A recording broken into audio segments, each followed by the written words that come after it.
Good day! Pag-usapan naman natin ang HTML text formatting. So, pag sinabi nating text formatting, ito yung mga format ng text na pwede nating i-apply para ma-emphasize yung word. So, buksan na natin yung Visual Studio Code. Okay? Last time, ang huli natin naging topic ay yung paglalagay ng style attribute. Okay, especially yung pag-change ng color, font size, background color, at yung alignment ng text. So this time, create tayo ng bagong file. Pangalanan natin to ng number 9. Then, HTML text formatting.html. So, wag natin kalimutan ilagay yung .html na file extension. Ayan. So, start na tayo ng coding. So, ganun pa rin. Maglalagay tayo ng doctype HTML. Then, sa baba nito, lagay natin yung HTML. Dahil HTML yung ginagawa nating document. Then, sa loob ng HTML, pwede nating ilagay muna yung head. Then, ang laman ng head ay yung title. Sa title, pwede nating ilagay dito yung HTML text formatting. Then, after ng head, maglalagay na tayo ng body. So, alam naman natin na itong body, yan yung visible part doon sa ating web browser. So, unahin na natin ilagay yung H1 para meron tayong title doon sa pinaka web browser natin. Lagay natin dito HTML text formatting. Ayan. Then, after ng H1, lagay natin yung unang paragraph. So, gamit tayo ng P element. Then, itong paragraph na ito ay naka-bold. So, gagamit tayo ng B na element. Then, lagay natin yung laman, yung pinaka-sentence.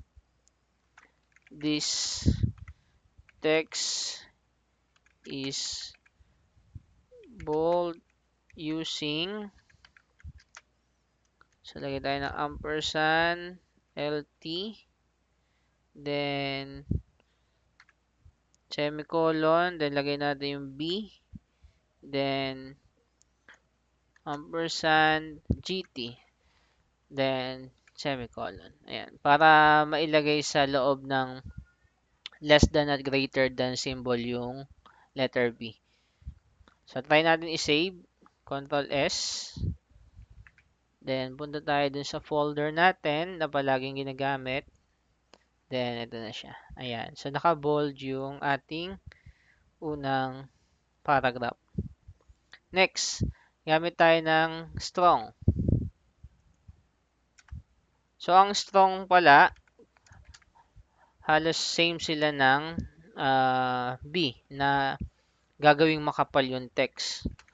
So, depende na lang kung kailan natin gagamitin itong strong. Kadalasan, syempre, doon sa mga important words.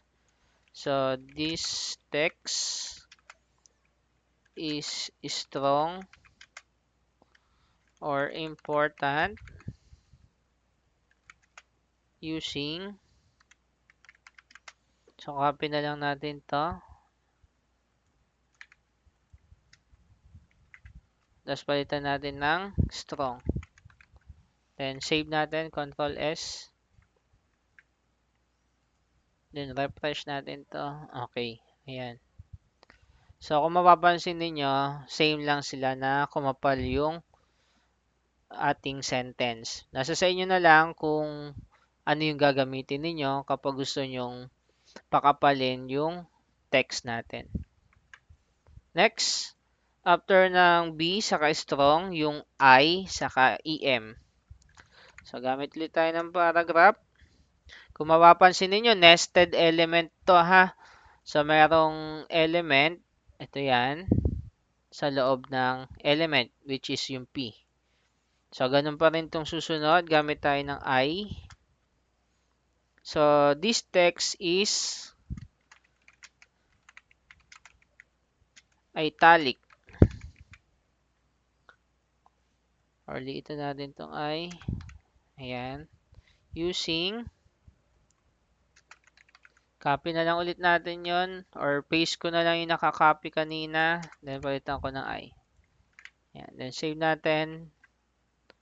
Reload. Ayan. So, ang ginagawa naman ng italic, ginagawa niyang slant yung ating text or yung sentence na nilagay natin dun sa paragraph. Sumunod, lagyan pala natin ng tuldok to mga to. Yan, kasi sentence siya. Yan, ganun din to. Sumunod, yung EM. So, gamit tayo ulit ng paragraph. Then, sa loob niyan, may EM. Then, ang ilagay nating sentence, this text is emphasized. This text is emphasized using, paste ko na lang ulit to, then EM. Then, lagyan natin ang tuldok. Then, save. Then, punta tayo dito sa web page, reload. Okay, ayan. Parehas lang sila na i-slant yung ating text. Sumunod, gamit naman tayo ng U. So, gamit tayo ng paragraph ulit. Then, lagyan natin sa loob ng U. Then, ang lagay natin sentence, this text is underlined using, so paste natin, then lagyan ng tuldok, then palitan natin ng U. Try natin i-check, reload. Okay, so yan, lalagyan nyo na ng guhit sa ilalim kapag U ang ginamit ninyo. Next, ano pa yung mga pwede nating i-apply? Try natin yung mark. So, P, then mark. Then, ang sentence na ilagay natin, this text is highlighted using, so paste natin ulit, palitan natin ito ng mark, tapos lagyan natin ng tuldok, then save, Ctrl S. Then, balik tayo dito sa ating browser, reload natin. So, ang ginagawa naman ng mark, lalagyan niya ng kulay dilaw na highlight yung ating sentence. Sumunod, bukod sa mark, gamit tayo ng small. So, P, then, lagay natin dito, this is, tapos yung small, ayan. So, lagay natin smaller. So, ito lang yung liliit na yung nasa loob ng element na small. Smaller text. Using, so, lagay natin dito yung using. Then, paste natin. Palitan natin ito ng small. Then, lagyan natin ng tuldok. Ulitin ko, ang liliit lang dito ay nandoon sa loob ng small na element. So, the rest ng part ng sentence, katulad nito at ito, ay hindi liliit. So, save natin para makita yung output. Then, reload. Ayan. So, mas maliit itong smaller text na words. Sumunod. Last. Lagay natin yung subscript saka superscript. So, gamit tayo ulit ng P. Then, water formula.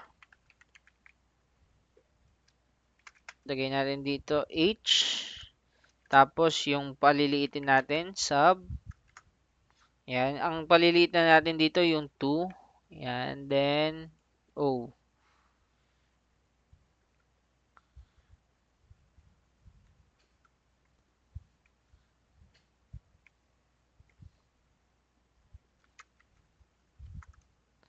H2O. Yan. Then, lagyan natin with subscript.